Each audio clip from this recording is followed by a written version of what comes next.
I am live. All right. What's up, guys? I'm out here on my rooftop deck, checking out a beautiful view. What's up? Happy Thursday. No drinking for me today. I am on a 30-day eating healthy, no alcohol, no anything. All right. Who we got here? We got Jay, John, number one, Olivia, farmer's agent, Abdali, realtor, Wavy Kano. I know Kano. What's up, Kano? How are you doing, my man? All right, guys. Let me know if you have any questions. There's a couple of questions that people already asked, but I am here to answer any of your questions today. Francisco Martinez, what is up? Like I said, I'm up here on my rooftop deck. I wanted to show you guys the view. We got the Santa Monica Mountains in the background. I live here in Marina del Rey. So, I don't know if you can see the ocean view from there, but we got a beautiful ocean view from the rooftop deck here. What's your favorite method of generating leads? Expireds. New cold call, yes. Expireds. Cancels. Circle dialing. So I do make calls. Good questions. Abdali, what do you do? What kind of lead sources do you like to do to generate new leads? And Carl Valmer, where are you from? And do you also cold call? Before anything, how was your Hawaii trip, man? Ooh, thanks for asking, man. Hawaii trip was amazing. I had a great time. I'm not back here mentally. I am physically. I wish I was back in Hawaii, that's for sure. But it was good, man. It was good. It was good times to relax, not make any cold calls, just chill out. And it was good, my operations manager, Maggie, took care of business while I was gone. So I was able to, to disconnect, and we did a lot of hiking. We went through the volcano in the Big Island. That was pretty cool. I'm going to post a lot of more content. I took a lot of videos and stuff, but we'll start posting them here in a little bit. But yeah, I had a blast, man. So Francisco Martinez, thanks for asking that. I had a really good time. I do just solds and cold calls. What do you mean solds? What does that mean? Oh, just solds. Gotcha. Abdali, why don't you do expires and cancels? That's low-hanging fruit, man. That's if you're gonna do cold calling, your time is better off doing expires and cancels. All right, what else we got here? Oh, also, I want to let you guys know that let me see what else we did in Hawaii. We rented a Jeep and we drove around the whole island because we love to drive around and check out new places. My girlfriend and I are big adventurers, so we don't like to sit at a resort and just relax all the time. We actually we did an all-inclusive resort for her birthday in November last year in Cabo, and we literally could not sit still. We were at the beach. We went to a different hotel. We went, jet skis. We were on dirt bikes or these off-road vehicles. So we did not rest. That's not our style. Awesome, man. Thanks for asking. Lucy Lee, what's up? Al Lupo, what's up? Yogan, let me know if you guys have any questions. I'm here to answer any of your questions. Carl says, what is one piece of advice you would give to a new agent? I'm from Boston. I'm trying to cold call more. Carl, what's up, man? From Boston. One of my role play partners is Peter. I forgot his last name, but he's from Boston too. He works at the Boston Douglas Elliman office. What other things could you do? If you can door knock, you should door knock. If you're not on social media, connecting with all of your followers and asking them if they have any interest in buying or selling, or talking about real estate. Invite people to lunch and talk about real estate. Watch my last Instagram live with my family friend or with my family, Katrina. She's my cousin, and she has some phenomenal ideas of how to get more leads without having to do cold calls or mailers. She does a lot of community groups, so she'll go on Facebook or Instagram and say, hey, if you guys want to bring all your used goods for me to sell in a big yard sale, come to my house and drop them off on this day, and then she'll have food and stuff, or she'll do like a community dog walk, or there's so many different things that have to do with community, bringing people together. That's a great way to meet new people. And every person you meet, you have to ask them, hey, Have you thought about buying or selling? Do you have any questions about the market? Talk about real estate. People love to talk about real estate. You know, even if they already own stuff, or even if they're not in the market to buy it, they may know somebody who's looking to buy. I know people that are looking to buy that are not my clients, like friends that are not even in LA, because they know I'm in real estate. So they always ask me, hey, you know, like what's going on with real estate? So always ask that question about real estate. Hey, do you have any questions about the market? You know, or have you heard about this sale, or have you heard about that sale? Or, you know, if they already own something, ask them, you know, do you know how much your house is worth, or how much is your house worth? You know, they may go on Zillow and see their estimate, but you know, if they want a more detailed analysis of what their house is worth, give it to them. It may take you half an hour, but you're already providing a service for them, and the next time they think about real estate, they'll think about you. All right, what's that? 1525 Rocio join, what's up? Ellen Priscilla, what's up? How are you? I think I remember you. Elnas Homes, what is up? Abdali Realtor says, I hear expiry listings are too competitive. Abdali Realtor, of course it's competitive, man. The only reason why it's competitive is because everybody, you know, because it's a great source of business, right? I mean, it's not easy, but it's a skill that you learn. Are you gonna get away from doing things that are too competitive, right? No, you're not. I mean, like anything you do that is hard to get is going to be competitive, right? Being a pro athlete, right? They're really competitive. It's competitive to get to that top level, right? So you should want to, you know, like you should want to, like, you know, get into that like competitive mode and be like, I can do it. You know, it was hard for me too. Like, don't get me wrong. I didn't do any kind of cold calling my first 13 years of my career. So, you know, I'm just like, you know, preaching because now I do it. It's easier for me, but it's just a skill that you learn over time.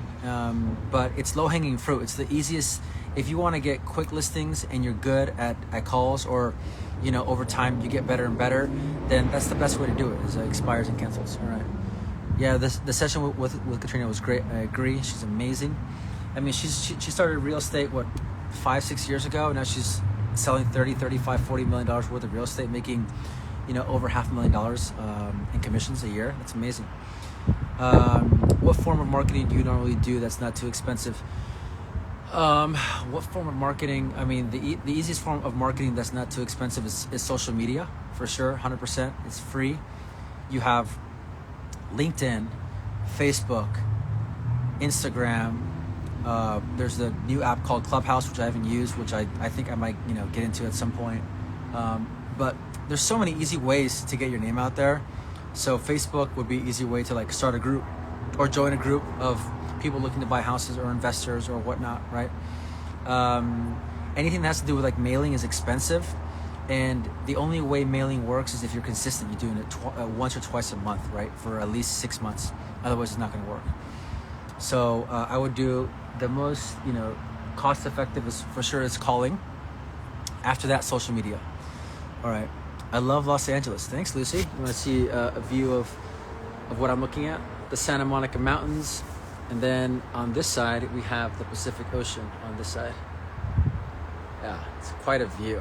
I love it. And check out, that's our fire pit right there. And look at this hot tub right there. Not too bad. What's up, Mark? My title rep, Mark Medina, is on here. What's up? All right, let me see if he has any other questions. Rich, let's get you some leads from homes.com. Hey, homes.com, like whatever works, man. Are you getting leads from homes.com? And how's that doing for you? Great stuff, dude. Thank you. Homes.com. All right, you said it twice. That means it's really good, Rich. Are you a realtor or are you a homes.com rep? You need to get on Clubhouse now, Mark says. All right, sounds good, Mark. I'll get on Clubhouse now. All right, let me know if you guys have any other questions. I know there's a couple of questions that people already asked, so I'm going to grab that list of questions right now. And if you guys have any questions about me, homes.com rep. All right, sounds good. I figured. All right, so, Rich, if anybody wants a homes.com rep, reach out to Rich because he's the right guy to talk to. Rich, tell us about homes.com, man. Like, what's the deal? How much do leads cost? Are they seller leads? Are they buyer leads? Joe and Mel sell. What's up, Joe and Mel? Where do you guys sell at? I'll call you mañana.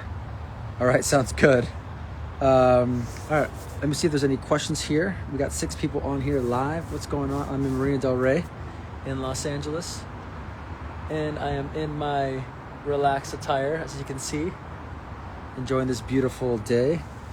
You demand, thank you, buyer and seller. It's awesome. Sweet, man. Give me a call tomorrow. All right, so here are the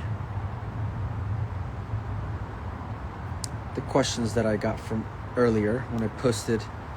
Throw a number for how many homes I should sell this year and I'll accept your challenge. Ooh, I like that. Well, first tell me where you work at and what the average price is. And I'll tell you exactly how much you need to sell this year. I like the way you talk, Abdali. Let's do it, my man. All right, we got a couple questions. It says here, we found a house we really love. Other people are interested, but we still want a deal. Should we offer a full price or ask for a discount or offer above asking? We don't want to miss out.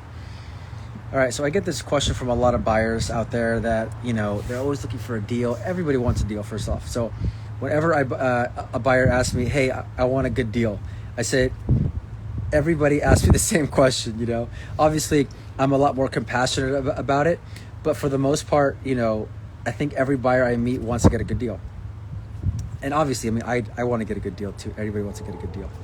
So I always tell them, the deal right now is not in the house price, it's in the interest rate. So, you know, lock down a good interest rate and let's go find you a house. Because right now there's no good deals. I mean, let's be honest. Unless you're willing to spend as a buyer a couple $100,000 fixing up a property, that's where the real equity is in, right? Like buying a fixture, putting some, you know, cash into it, and then, you know, and then you just gain some equity. But if you're looking for a house that's done, that's turnkey, that's, you know, move-in ready, it's hard to find a deal. Let's be honest. There's very little inventory out there. So, any tips? The Amir Azizi. Any tips on what to prioritize when new in real estate? Yes. My tip is create a schedule. The most important thing.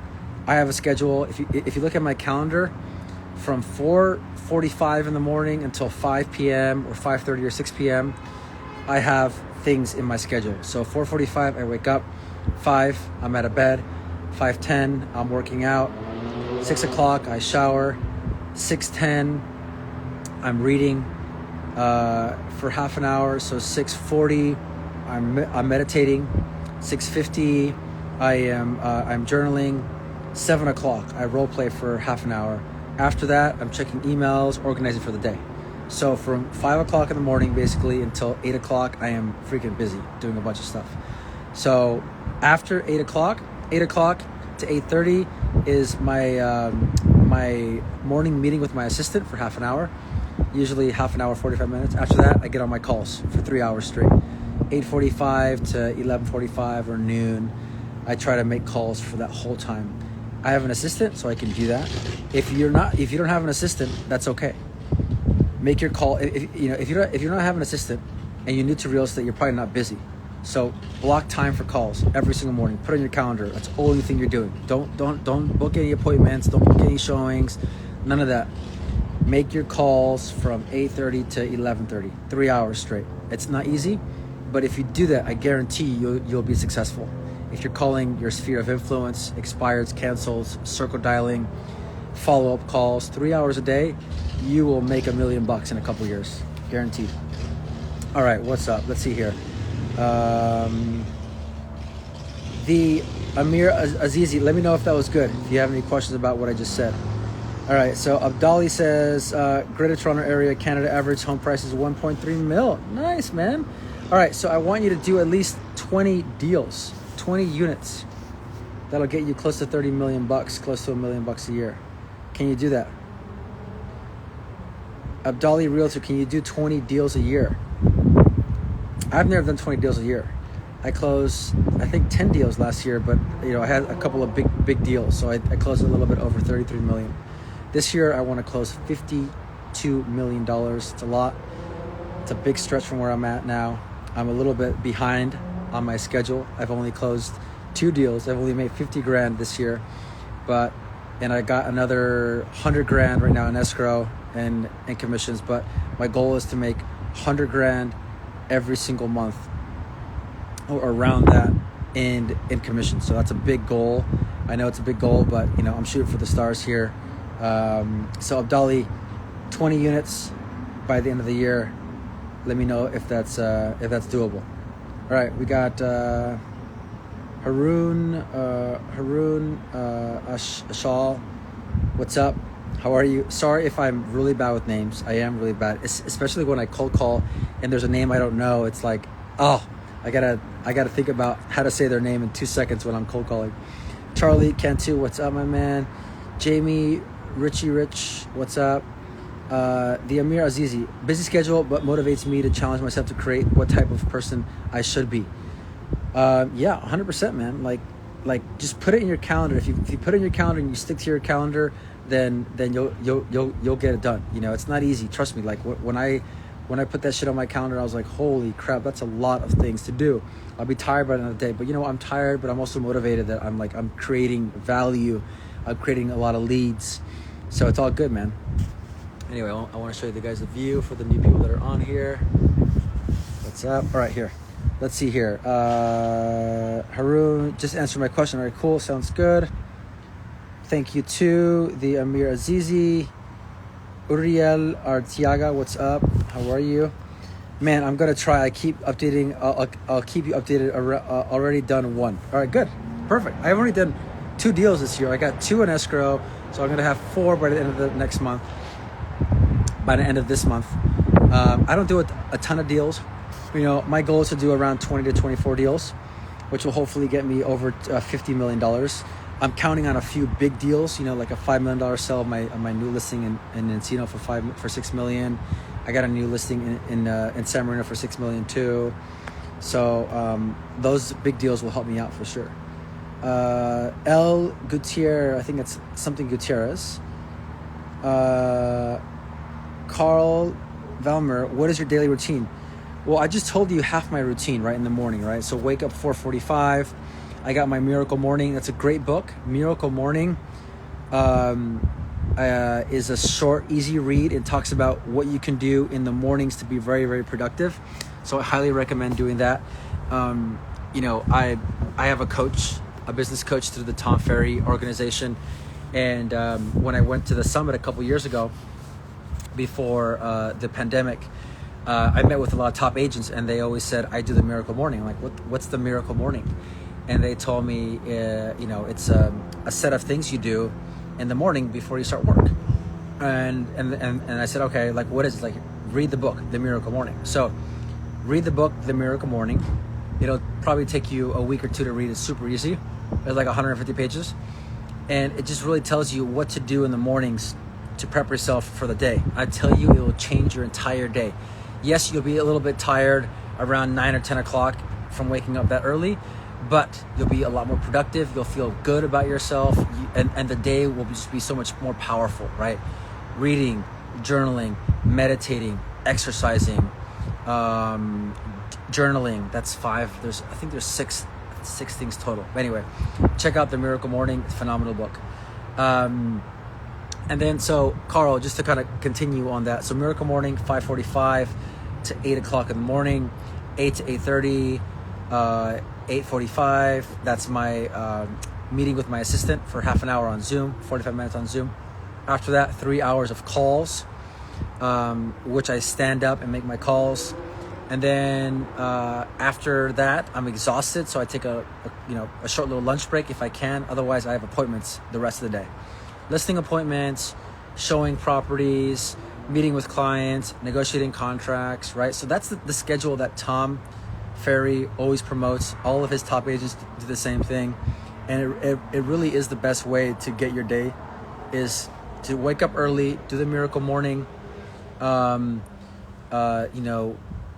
your, I always check the MLS to see what new listings are on the market, what price reductions, what's sold, what's pending, who's closing deals. So I have like a daily hot sheet notification on the MLS. And then, make your calls. Make your calls in the morning, not in the afternoon, because in the afternoon you're tired, and it's hard to make calls when you're tired, because it's very hard to make calls. Cold calls. It's exhausting. It's not easy. Even after 2 years of doing it, it's exhausting. So Highly recommend doing it in the morning. Uriel Artiaga says, how long have you been doing real estate? In April, in next month, I'll be doing real estate for 15 years. I started back in 2006 out of college, and I'm 38 years old now. My birthday was last week. I'm getting old. All right, what's up? Do you have a template of your listing appointments? What do you mean a template of my listing appointments? Like, do I have a template of what I bring? Or I don't understand your question. Frost, Kimberly, what's up? Let me know where you guys are coming from. Let me know what questions you have. I'm happy to help out. All right, let's look at some other questions here that people have asked me. So we talked about buyers asking for a deal, right? Right now, unless you're in a market that's really slow and it's a buyer's market, there's no deals, right? There's no deals. The deal is in the interest rate. That's what I tell all my clients. The deal is in the interest rate, because everybody wants a deal. And so there's no deals on houses right now unless you're willing to fix a house up, add some equity. That's the real deal. I tell my clients, because it's true. And if you're willing to do some work on a house, that's great. You have to have the capital and the time and the energy to do it. All right, listing presentation template. My apologies. Listing presentation template. I just still don't understand your question. So when I go to a listing, I basically show them my marketing plan, and then we talk about price. We talk about, any questions they have, and that's it. So I'm not sure what you're talking about, right? Like, I show them exactly like what my marketing plan. I have like a 35, 40 step process, daytime, twilight shots, walkthrough video, IG live video. I do social media ads. I do a lot. So I basically go down the list of what I do. But it all depends on the client, right? Some clients don't want to hear about that. They just want to connect. They just want somebody that they like. At the end of the day, a seller is going to pick somebody that they like, right? So if you're likable and you know how to influence people, which is the hardest part of our business, learning how to influence people. And it's easy to influence somebody like yourself, right? So there's analytical, amiables, drivers, and expressives, right? There's 4 different social types. That's another good book to read. It's called The Social Types Handbook, I believe that's what it's called. If you want to read that book, send me a DM. I'll send you the Amazon link to it. I think it's called The Social Styles Handbook. I'm reading it right now. It's a phenomenal book, and it talks about how to influence people that are not like you, right? I'm an expressive, right? But if you're talking to a driver or analytical or an amiable, you have to talk to them differently. You have to, if you're talking to an analytical and you're not analytical, then that's tough, right? You gotta speak to them in their language. So that's super important. It's to learn how to talk to people in their language, not like English, Spanish, or Chinese or Korean or whatever. But I'm talking about their social styles language, right? If they're amiable, how do you influence people like that? So I think that's one of the things that you have to learn, about in any kind of sales position, is how to influence people. All right. So let me see. Eric Dennis from New York, or from never mind, not New York, from YC. I'm not sure where that's from. Arias, DC, Yunha, what's up? I'm a new agent, and I have not done a presentation. You have answered it wonderfully. Thank you. All right, awesome. Yeah, listen, if you're a new agent and you're going to a listing appointment, go with an experienced agent.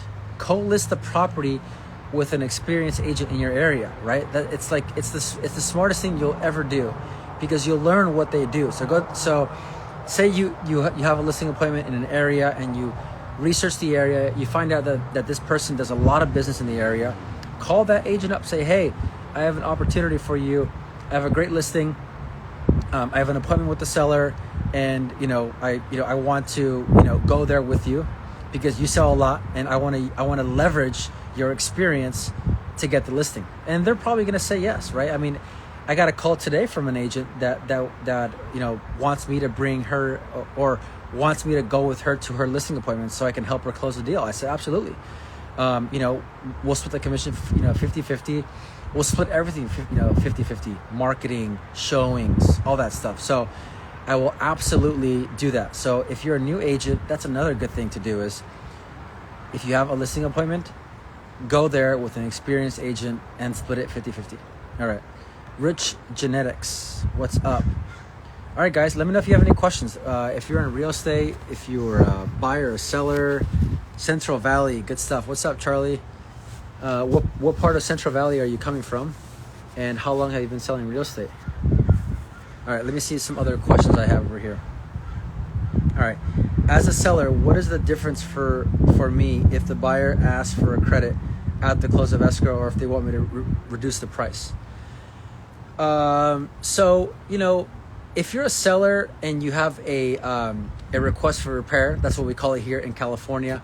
Right now, we're doing one on a listing that I just put in contract for $3.2 million, and they're asking for a request for some termite work, and so the buyer is getting a loan, and they obviously they have money for their down payment and whatever, but they may not want to spend the money on making the repair, so they want to ask the seller to either reduce the price, A, or B, make the repair, or C, give them a credit at the close of escrow. Depending on the lender and the loan amount, the lender may only accept X percent of the loan or the purchase price for a credit.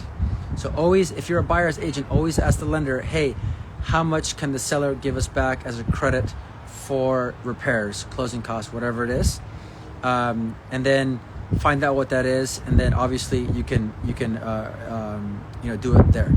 If the amount of the credit is more than what the lender is allowing you to do, say the repair credit is 20 grand and the lender is only allowing $10,000, right?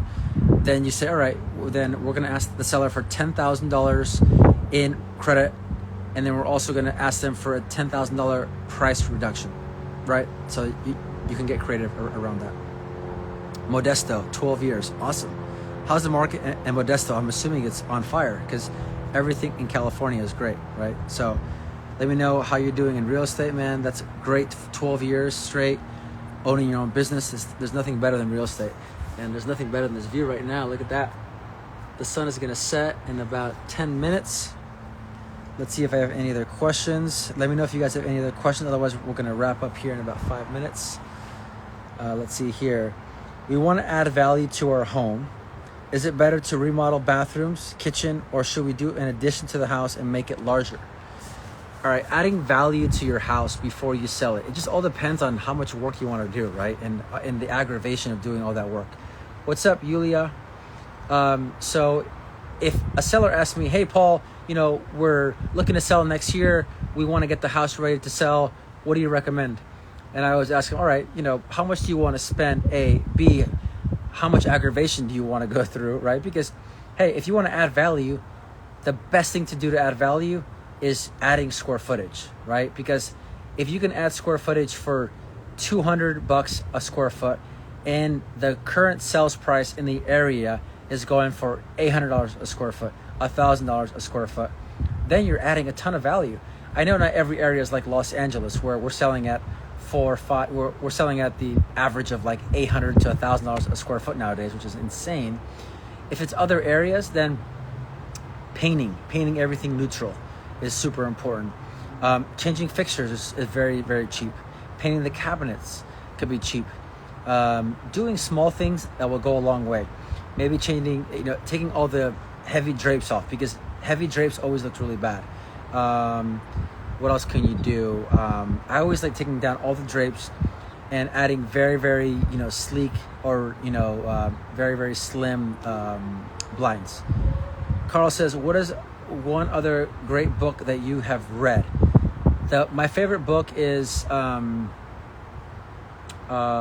is it? I think it's called Think and Grow Rich. I think that's what it's called. It's the Napoleon Hill. It's one of the most famous books. I think it's Think and Grow Rich. I think that's what it's called. Let me see here. I'm looking up my notes, my book notes. So whenever I read books, I always have notes for every book I read, so I can go back and I can look at the notes. So, Think and Grow Rich. That's what it's called, by Napoleon Hill. That's a phenomenal book. If you could read that book every single year, that's a phenomenal book. So definitely recommend getting that book, Carl. Abdali says, what type of things do you say to create urgency? For a seller or for a buyer, right? For a seller, I would say, it just all depends on their situation, right? Because as prices go up, what's the urgency? If they're looking to buy something in the area, or, if they want to sell because, they want to, capture the height of the market, rent, and then buy when the market is down, that's a possibility too, right? I mean, for a seller, how to create urgency, I would say, again, depending on their situation, but we don't have a crystal ball, right? We don't know how much better this market is going to be. The market is phenomenal. This is the best seller's market we've ever been in, and that's not a lie. That's the truth. Interest rates, inventory is low. Those two right there combined is the perfect storm for real estate right now. So if they don't capture this moment, it may not get any better, right? So you really have to believe what you're saying though, right? Because I can tell you how to create urgency, but if you're not believing it, if you're not selling it, then you're not going to convince the other side. Real estate, John and Laura, what's up? John Charles Realty, what's up? AZ Gay Realtor, what's up? Milano Lina, what's up? All right, guys, let me know if you have any questions. I'm going to wrap up here in a couple of minutes. Abdali asks, what type of things do you say to create urgency? So that's one of them. When I'm talking to a seller, it's the best seller's market we've ever been in, and that can change in a second. We don't know, right?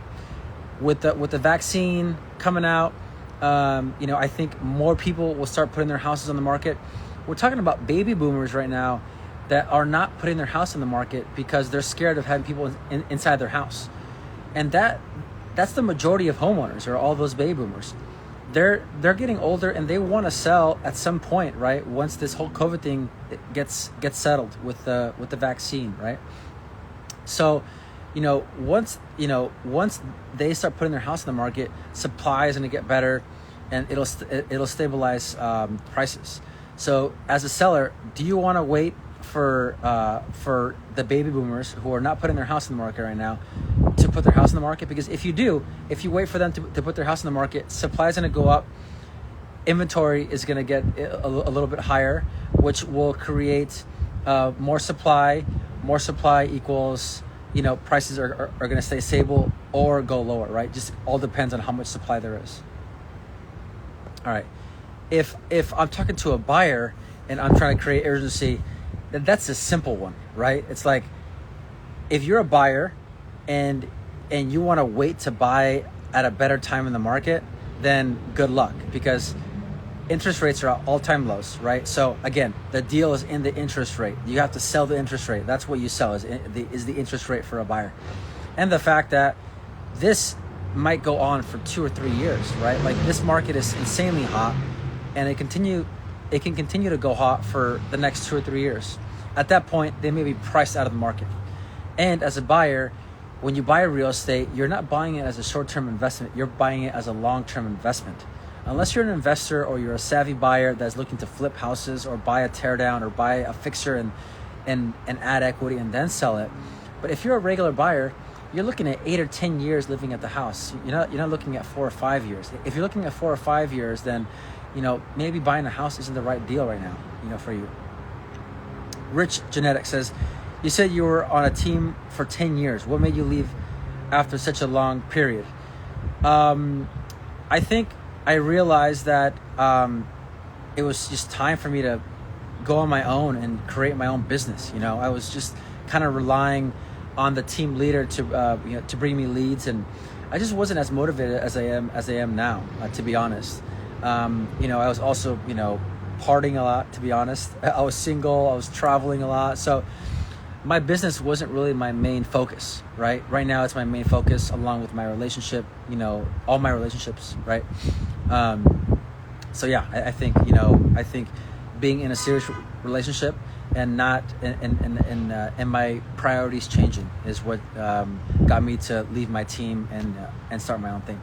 Because having your own business is a lot of work. It's a lot of energy. It's a lot of time. So I don't have the same time I had 3 years ago when I was on a team where I was traveling, 2 or 3 times a month, right? I was on a plane. So, times have changed right now. So I'm not doing that as much, but I still enjoy it. I'm enjoying, creating my business and growing it and saving money and investing it. Let's see here. Abdali said, amazing dude, you should do this more often. I do this once a week, Abdali, every Thursday at 5 o'clock. Last week I didn't do it because I was in Hawaii, but I do it every single week. Carlos says, odd question. How do you keep the motivation going in this real estate industry? I think the motivation comes from within, right? Like, I know what the potential is. In my area in LA, the potential is unlimited. I know people that are making $8 or $10 million a year in real estate, and that's a lot of money, right? If I can make $1 million a year every single year for 10 years, and I can retire at age 45, 48, sell my business, travel the world for 5 years, and then do whatever I want. Like, that sounds awesome, right? So what motivates me is my big why. My big why is I want to have a business that is not like I don't have to be in a certain location. So my goal in the future is to sell my business, to grow it and sell it in however long it takes, and then sell around the world or travel around the world and coach people how to sell in real estate, how to do expireds, how to do, how to geofarm, everything that has to do with real estate. I want to teach people how to do that, right? Because I want to do it myself. So once I do it myself, then I can teach people how to do it. Hopefully that answers your question. Adrian Construction, what's up? Homes by Julia, what's up? Nafi Love, my mom. Hi mom, how are you? I'm in the rooftop deck. I know that you know this area very well. Jean-Charles says, just recently got my license. I'm 19 years old, so I do not know what to expect. Any tips? That's awesome, man. 19 years old, that's a great age to start real estate. I started at 22. I think the best advice is to first, if you have the money, start coaching. Tom Ferry is great, or any other kind of coach, real estate coach or business coach to kind of help you out. I think it's really important. The other thing I would do is, let's see here, I would listen to podcasts, right? I would follow people like myself that have been doing real estate, and if just ask questions, right? It's really just ask a lot of questions.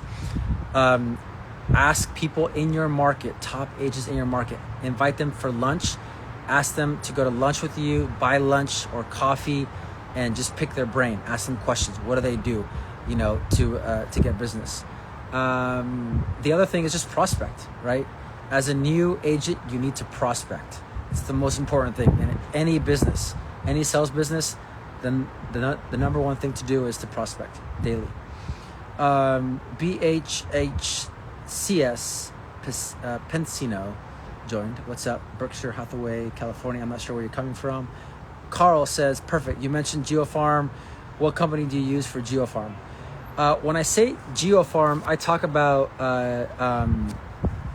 a geographic area where I farm at, right? So that's one of my lead pillars is Geofarm. My other lead pillars is expired and cold calling. The other lead pillars was open houses. Now it's developers.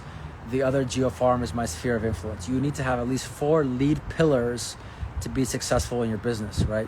You can't just rely on, your sphere of influence, friends and family, right? That could be one of your lead pillars. The other one could be social media, if you're really good at social media, Facebook, Instagram.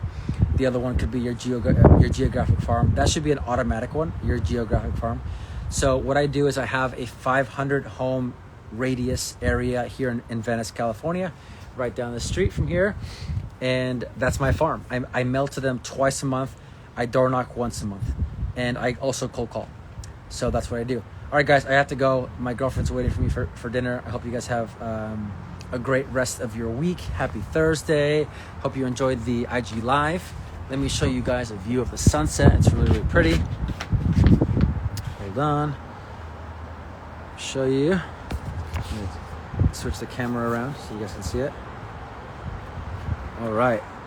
Happy Thursday. Have a great